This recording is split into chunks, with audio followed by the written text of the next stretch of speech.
Bonjour à toutes et à tous et bienvenue dans un nouvel épisode de ma série Portrait du Grand Est. Aujourd'hui, on part à Nancy à la découverte d'un homme qui a fait rayonner la ville dans le monde entier grâce à son talent unique. Il s'appelle Émile Gallé, c'est le maître de l'Art Nouveau. Émile Gallé donc est né en 1846 à Nancy dans une famille déjà passionnée par les arts décoratifs. Son père tient une verrerie et une faïencerie qui a été réputé et dès son plus jeune âge, donc Émile baigne dans cet univers créatif. Il ne veut pas simplement, bien sûr, reproduire ce que son père fait, non, il veut réinventer donc la manière de créer.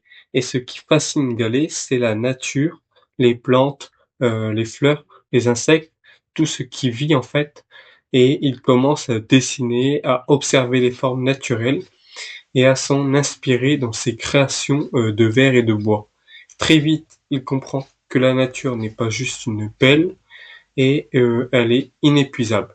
Elle devient donc sa muse, son langage, et Gallet n'est pas qu'un artiste, c'est aussi un scientifique. Il s'intéresse bien sûr à la botanique, lit des ouvrages de biologie et de zoologie et associe donc la séance à l'art. Sur ces vases, on trouve bien sûr des libellules, des feuilles, des paysages gravés à l'acide. Chaque pièce raconte une histoire. Et à la fin donc du XIXe siècle, Nancy devient le cœur battant de l'Art Nouveau en France. Et c'est grâce donc à cette personne, Émile Gallé, il fonde avec d'autres artistes comme Louis Majorelle et Victor Prouvé l'école de Nancy.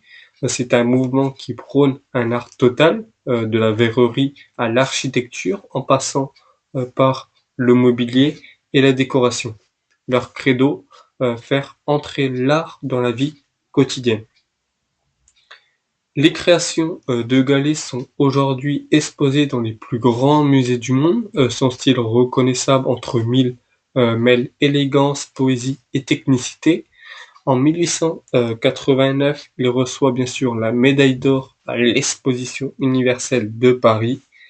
Son œuvre symbolise une époque, celle de la nature triomphe euh, de la beauté dans le détail. Émile Gallé, malheureusement, s'éteint en 1904, mais son influence perdure. L'école de Nancy continue d'inspirer les artistes contemporains et ses créations restent un trésor du patrimoine français. Alors, bien sûr, la prochaine fois que vous passez à Nancy, faites un tour au musée de l'école de Nancy et laissez-vous émerveiller par l'univers d'Émile Gallé. Merci d'avoir écouté ce podcast. Si vous avez aimé, laissez un like, commentez votre œuvre préférée et abonnez-vous pour découvrir la prochaine personnalité du Grand Est.